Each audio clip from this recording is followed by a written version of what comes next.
The crane bumper comes completely fabricated and primed, ready for the upfitter to finish paint or rhino liner or whatever final finish they're looking to have. The upfitter then matches the crane bumper rails to the truck rails and slides the back edge into the position where it lines up with the back of the body as desired by the truck upfitter. This can be done before the body's installed or after the body's installed. It's a little easier to work on it with the body not there. Of course, then you have to be a little more careful in your layout and lining it up. In the top rail of the crane bumper, there's a series of holes at the front and a series of holes at the back.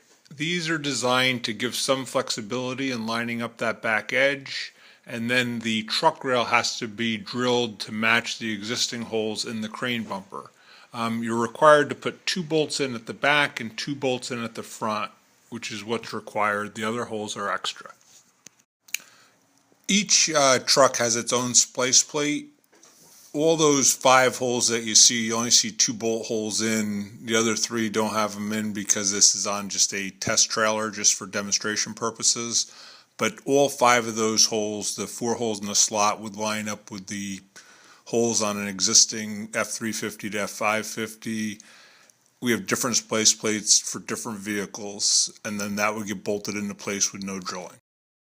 These 5 bolts go through existing holes in the splice plate. The splice plate comes with all the holes in it. They do not have the holes in the bumper. This allows you to slide that bumper to get the proper fit to the truck bed. Those 5 holes then have to be drilled through the bumper itself, matching the existing 5 holes in the splice plate. The upfitter then has to properly torque all the bolts that they've installed, and then go on to installing the crane, which goes onto a pre-drilled crane base plate that's fabricated into the bumper. Basically set the crane on there, put the bolts through, bolt it down, torque it down. The last step for the upfitter is to install the crane valve bank and the outrigger valve bank if needed. On the manual outriggers, you will not be needing a valve bank for the outriggers.